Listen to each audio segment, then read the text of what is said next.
Bismillahirrahmanirrahim. Assalamualaikum warahmatullahi wabarakatuh. Ya, baik anak-anak, adik-adik semua. Sebelum kita memulai pembelajaran pada hari ini, marilah kita berdoa terlebih dahulu agar pembelajaran pada pada pagi hari ini dimudahkan oleh Allah Subhanahu wa taala dan agar ilmu yang kita dapat bermanfaat. Berdoa mulai.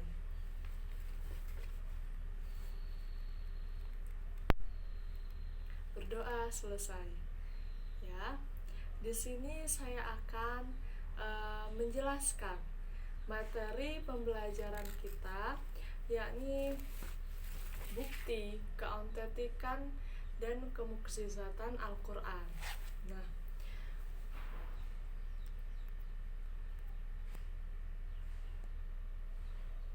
di sini peta konsepnya yang pertama yakni kita akan membahas mengenai bukti keautentikan dan kemukjizatan Al-Qur'an. Di sana pembahasan yang pertama keautentikan dan kemukjizatan Al-Qur'an, kemudian yang kedua meyakini kebenaran Al-Qur'an, kemudian perilaku orang yang meyakini kebenaran Al-Qur'an. Terus yang selanjutnya hikmah orang yang meyakini kebenaran Al-Qur'an, dan yang terakhir kita akan mengadakan yakni evaluasi. Nah, baik, kita akan membahas yang pertama yakni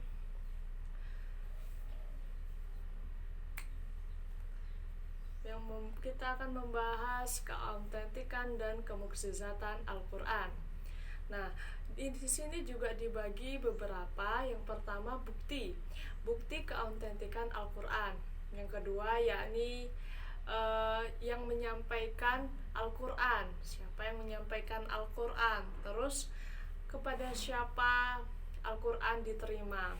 Penerima Al-Qur'an itu siapa? Kemudian para penulis Al-Qur'an itu siapa saja? Dan yang terakhir yakni bukti kemukjizatan atau bukti kebenaran Al-Qur'an. Nah, kita bahas yang pertama terlebih dahulu ya. Yang pertama yakni bukti keautentikan Al-Qur'an, yakni keautentikan Al-Qur'an adalah bahwa Al-Qur'an yang ada sekarang ini benar-benar terpelihara benar-benar terpelihara kemurniannya. Nah, dari definisi tersebut kita pahami bahwasanya Al-Qur'an tersebut murni, asli, dan tanpa ada pengurangan maupun penambahan di dalamnya. Nah, hal tersebut sesuai dengan firman Allah surat Al-Hijr ayat 9 yang berbunyi seperti ini. A'udzubillahi minasyaitonirrajim. Bismillahirrahmanirrahim. Inna nahnu nazzalna dzikra wa inna lahu lahafidun. Yang artinya sesungguhnya kamilah yang menurunkan Al-Qur'an dan sesungguhnya kami benar-benar memeliharanya. Jadi ayat ini menjelaskan bahwasanya jaminan tentang kemurnian dan keaslian Al-Qur'an tersebut untuk selama-lamanya. Jadi tidak ada benar-benar terpelihara kemurniannya, benar-benar terpelihara keasliannya. Dan Al-Qur'an tersebut diturunkan pada malam Lailatul Qadar. Malam yang mana malam tersebut lebih baik daripada 1000 bulan. Dan kemudian ayat tersebut diturunkan secara berangsur-angsur, tidak langsung diturunkan secara serentak, tetapi berangsur-angsur. Tujuannya untuk apa? Untuk memberikan agar para Rasulullah dan para sahabatnya dapat menyimak, memahami atau mengamalkan dan memeliharanya dengan baik. Nah, jadi tujuannya tersebut kita dapat mengamalkannya dengan baik, dengan secara berangsur-angsur tersebut kita lebih mudah untuk memahaminya, lebih mudah untuk menyimak bagaimana peristiwa-peristiwa yang terjadi di dalam kehidupan kita, di dalam sejarah-sejarah pada zaman dahulu, itu kita dapat mengetahuinya. Kemudian yakni yang selanjutnya, yang kedua, yakni yang menyampaikan Al-Quran. Al-Quran memberi suatu informasi yang dari Lauhil Mahfudz ke dunia melalui perantara Malaikat Jibril. Nah, Malaikat Jibril itu sebagai mediator proses turunnya Al-Quran. Nah, jadi Malaikat Jibril lah, melalui perantara Malaikat Jibril lah Al-Quran diturunkan, baru kemudian diserahkan kepada Nabi Muhammad SAW. Nah, dan Malaikat Jibril pun mendapatkan julukan yakni Ruhul Amin, yang mana malaikat ini yang artinya malaikat yang terpercaya. Nah, sesuai dengan firman Allah yang berbunyi seperti ini. A'udzubillahi minasyaitonirrajim. Bismillahirrahmanirrahim. Nazala bihir ruhul amin ala qalbika litakuna minal mundzirin. Yang artinya bahkan yang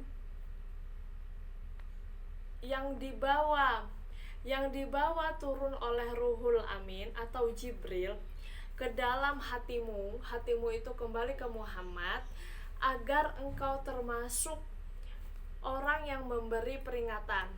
Jadi di sini jelas bahwasanya malaikat Jibril itu orang yang dapat dipercaya, dan mustahil malaikat Jibril itu berbuat dusta atau mengubah wahyu yang seharusnya disampaikan kepada Nabi Muhammad SAW. Mustahil baginya, karena dia memiliki julukan atau memiliki nama yakni Ruhul Amin, yang mana makna tersebut dia itu malaikat yang terpercaya gitu. Jadi malaikat ini benar-benar dapat dipercaya, benar-benar dapat menjamin kesucian atau keaslian atau kemurnian Al-Quran yang diturunkan kepadanya. Selanjutnya yakni yang nomor 3, penerima Al-Quran. Penerima wahyu Allah melalui malaikat Jibril adalah Nabi Muhammad SAW. Sebagai penerima, Nabi Muhammad dianugerahi oleh Allah dengan sifat-sifat yang mulia, sifat-sifat yang mulia. Nah, mustahil bagi dia untuk berdusta maupun untuk melakukan hal yang tidak melakukan hal yang tidak baik, atau mustahil bagi dia untuk tidak dipercaya gitu. Jadi dia mustahil untuk berbohong, mustahil bagi dia untuk menjadi orang yang mengingkari, mengkhianati dan lain sebagainya. Mustahil bagi dia. Karena dalam ayat ini, dalam kutipan di atas dijelaskan atau ditegaskan firman Allah yakni begini. A'udzubillahi minasyaitonirrajim. Bismillahirrahmanirrahim. Wa innaka ala khuluqin adzim. Yakni, dan sesungguhnya kamu benar-benar berbudi pekerti yang luhur atau yang agung. Yakni surat Al-Qalam ayat 4. Nah, dengan sifat dan sikap Rasulullah SAW yang sebagaimana ditegaskan dalam ayat yang di atas, bahwasanya kemurnian Al-Quran itu berada di tangannya dan benar-benar terpeliharanya gitu. Jadi dia benar-benar menjaganya, benar-benar menjaga keutuhan atau kemurnian ayat tersebut. Untuk selanjutnya yakni para penulis Al-Quran. Nah, para penulis Al-Quran, salah satu faktor yang dapat menjamin keaslian Al-Quran adalah teks Al-Quran yang ditulis sesuai dengan tuntunan dan petunjuk Rasulullah Sallallahu Alaihi Wasallam. Adapun sejarah pengumpulan Al-Quran itu ada 3 periode. Yang pertama yaitu pengumpulan Al-Quran pada masa Nabi Muhammad. Pada masa Nabi itu dibagi menjadi 2, yakni pengumpulan Al-Quran dalam konteks hafalan. Jadi dulu tidak orang-orang zaman dahulu itu mereka memiliki IQ yang sangat tinggi. Jadi untuk menghafalkan Al-Quran itu sangat mudah sekali bagi mereka. Jadi mereka sangat kuat sekali dalam menghafal. Jadi begitu. Kemudian pengumpulan Al-Quran juga melalui penulisan. Penulisannya itu bukan penulisannya seperti kita lihat sekarang ini. Penulisannya itu menggunakan dari kulit hewan, kemudian dari tulang ditulisnya dari tulang dan pelepah kurma dan lain sebagainya, bukan kertas yang kita lihat sekarang ini. Dan kemudian nomor 2 yang kedua itu pengumpulan Al-Quran pada masa Abu Bakar As-Siddiq. Jadi pengumpulannya itu sudah mulai pada Abu Bakar As-Siddiq. Jadi yang periode yang ketiga itu tinggal pembukuan Al-Quran pada masa Utsman bin Affan. Nah, adapun para penulisnya, para penulis Al-Quran itu Khulafaur Rasyidin yang 4 itu. Kemudian ada juga Amr bin Fuhairah, kemudian Ubay bin Ka'ab, Sabit bin Qais bin Samas, Zaid bin Sabit, Muawiyah bin Abi Sufyan, dan lain sebagainya, masih banyak lagi. Itu dia para penulis Al-Quran. Kemudian yang kelima yaitu bukti kebenaran Al-Quran. Bukti bahwasanya benar Al-Quran itu ditandai dengan salah satunya aspek bukti pemberitaan gaib. Nah, hal-hal yang pada masa diturunkan Al-Quran masih gaib atau tidak diketahui, itu salah satu contohnya berita tentang Fir'aun dan Nabi Musa serta ditemukannya jenazah Fir'aun. Jadi pada masa itu gaib itu hal yang ini tuh tidak diketahui, maka disebutkan dalam Al-Quran bahwa Fir'aun mengejar Nabi Musa. Pada saat itu kan ada kisahnya Nabi Musa, Fir'aun mengejar Nabi Musa dan Bani Israel dalam perjalanan, dan pada akhirnya Fir'aun itu mati. Kenapa? Karena dibelah laut merah. Dan Fir'aun tersebut jatuh ke dalam laut tersebut, jatuh ke dalam belahan laut, mati di laut merah tersebut, dan jasadnya akan diselamatkan oleh Allah. Hal tersebut sesuai dengan firman Allah ya, ayat surat Yunus ayat 92. Maka pada hari ini kami selamatkan jasadmu agar engkau dapat menjadi pelajaran bagi orang-orang yang datang setelahmu. Tetapi kebanyakan manusia tidak mengindahkan tanda-tanda kekuasaan kami. Jadi di sini dapat kita ambil pelajaran bahwasanya Fir'aun itu adalah orang yang sangat menentang ajaran Islam. Jadi dari sini kita dapat mengambil pelajarannya. Pelajarannya bagaimana? Dia sudah menentang ajaran Islam, tetapi jasadnya terselamatkan olehnya. Jadi pelajarannya di sini kita tidak boleh sama seperti kaum Fir'aun yang mana itu sangat menentang dan kemudian berbuat jahat terhadap kaum Islam.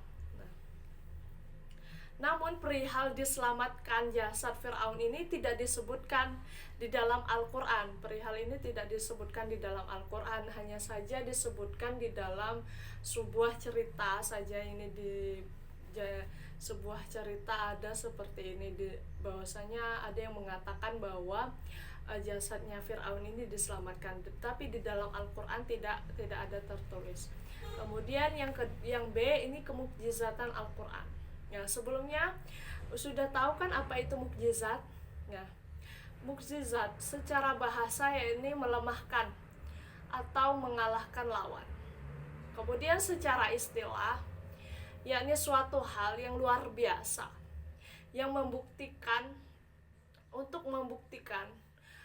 kebenaran kenabian atau kerasulan seseorang serta menampakkan kelemahan orang-orang yang menentang dan memusuhinya.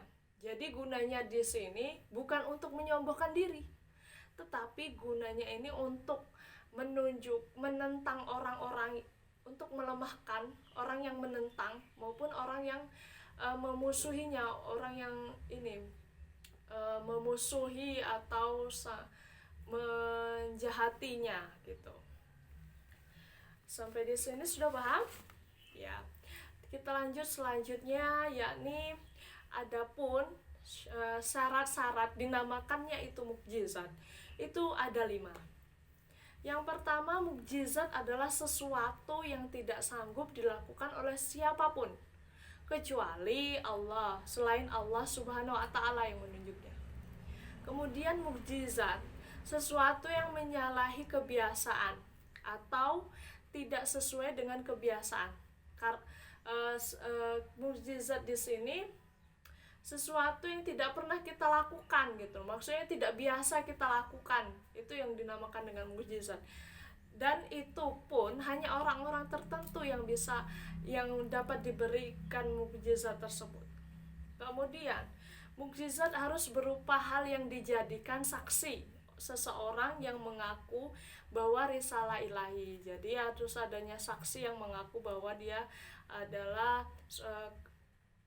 risalah ilahi sebagai bukti atas kebenaran pengakuannya, seperti Rasulullah SAW dan kenabian yang lainnya. Kemudian yang keempat, mukjizat terjadi bertepatan dengan pengakuan Nabi yang mengajak pertandingan menggunakan mukjizat tersebut. Jadi maksudnya di sini mukjizat itu bertepatan pada pengakuan Nabi. Jadi hanya Nabi yang bisa yang bisa mendapatkan mukjizat tersebut. Selain itu tidak bisa. Tidak ada mukjizat yang sesuatu mukjizat itu datang kepadanya. Kemudian yang kelima, tidak ada seorang manusia pun, bahkan jin sekalipun yang dapat membuktikan dan membandingkan dalam pertandingan tersebut.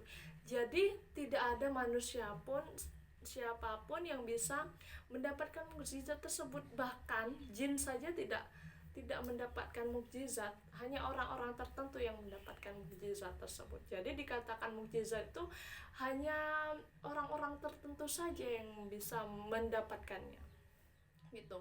Secara umum mukjizat itu dibagi menjadi 2. Yang pertama, mukjizat hissiyah, yakni berarti yang dapat dilihat oleh panca indera kita, seperti kisahnya Nabi Ibrahim tidak dapat dibakar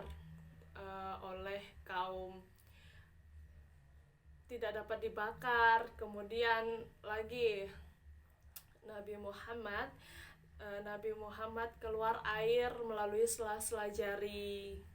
Kemudian Nabi Isa menghidupkan orang yang telah mati, dan lain sebagainya. Kemudian mukjizat akliyah. Mengapa dikatakan mukjizat akliyah? Mukjizat akliyah di sini mukjizat yang bersifat rasional atau masuk akal. Nah, contohnya seperti berita-berita tentang sesuatu yang gaib atau sumber ilmu dan lain sebagainya, ya seperti Al-Qur'an itu dia. Kemudian selanjutnya mukjizat Al-Qur'an terdiri dari segi mukjizat ini ada 4, yakni satu, segi bahasa atau sastra serta susunan redaksinya. Jadi Al-Qur'an itu memiliki bahasa yang sempurna, dalam artian bahasanya sulit untuk dipahami tetapi mudah untuk dipelajari. Dari segi bahasanya dia menggunakan bahasa yang sastra, bahasa yang tinggi, menggunakan bahasa yang sekiranya untuk dipahami itu butuh waktu untuk mempelajarinya karena memiliki makna yang mungkin jarang kita dengar gitu. Kemudian segi isyarat ilmiah. Ini dari segi isyarat ilmiah, Al-Qur'an biasanya mengemukakan dalil atau argumen, penjelasan ayat ayat-ayat ilmiah menyebutkan isyarat ilmiah dan lain sebagainya. Nah, ini salah satunya isyarat tentang sejarah tata surya. Nah, Allah Subhanahu wa taala berfirman, "Dan apakah orang-orang kafir tidak mengetahui bahwa langit dan bumi keduanya dahulu menyatu?" Langit dan bumi keduanya dahulu menyatu. Kemudian kami pisahkan antara keduanya. Dan kami jadikan segala sesuatu yang hidup berasal dari air. Maka mengapa mereka tidak beriman? Dari sini jelas bahwasanya itu sebuah isyarat ilmiah. Isyarat ilmiah bahwa dahulu itu tuh langit dan bumi itu menyatu. Kemudian kami pisahkan antara keduanya, dipisahkan setelah itu dipisahkan antara bumi dan langit begitu. Dari sini isyarat ilmiahnya itu sudah terlihat ya bahwasanya sejarah tata suryanya seperti itu. Kemudian dari yang ketiga, dari segi sejarah dan pemberitaan yang gaib. Dari segi sejarahnya itu bahwasanya Al-Qur'an sangat jelas dan fasih dalam menjelaskan cerita masa lalu seakan-akan menjadi saksi mata yang langsung mengikuti jalannya cerita, dan tidak ada satupun dari kisah-kisah tersebut yang tidak terbukti kebenarannya. Contohnya kisahnya Nabi Musa dan Fir'aun, kemudian kisahnya Nabi Ibrahim, kemudian kisah Nabi Musa itu kan termasuk sejarah atau kegaiban masa lampau, itu termasuk kegaiban pada masa lampau. Kemudian yakni di sini ada segi petunjuk penetapan Al-Qur'an. Ya, petunjuk. Jadi Al-Qur'an itu sebagai petunjuk hukum bagi kita. Meskipun memang banyak aturan hukum dari Al-Qur'an yang secara kasat mata itu termasuk tidak adil atau sangat kejam dan sebagainya kalau dilihat secara kasat mata. Namun tetapi sesungguhnya di balik itu ada kesempatan, ada kesempurnaan hukum. Jadi kalau kita lihat secara kasat mata itu sangat kejam, sangat tidak adil bagi kita. Tetapi itu semua itu bentuk kebenaran hukum, bentuk kesempurnaan hukum, ya. Contohnya saja, ini pada hukum hudud bagi pelaku zina. bagi pelaku zina ya. Hukum hudud bagi pelaku zina. Zina di sini kan ada zina ghairu muhsan sama muhsan. Nah, zina ghairu muhsan ini zina yang dilakukan oleh seorang laki-laki dan perempuan yang belum menikah. Maka dia dikenakan hukumnya didera 100 kali. Itu hukuman dalam Al-Qur'an seperti itu. Kemudian zina muhsan, zina yang dilakukan oleh seseorang laki-laki dan perempuan yang sudah nikah, maka dia dikenakan hukuman didera 100 kali dan dirajam. Nah, hal tersebut sesuai dengan firman Allah surat An-Nur ayat 2. Sudah jelas di sana dijelaskan hukumnya bagaimana orang yang melakukan zina tersebut. Ya. Sampai di sini saja penjelasan saya. Mungkin ada yang kurang jelas bisa ditanyakan di akhir. Nanti cukup sekian. Apabila ada kata-kata yang salah saya mohon maaf. Billahi hidayah wa taufik wallahu muwaffiq ila aqwamit thoriq. Wassalamualaikum warahmatullahi wabarakatuh.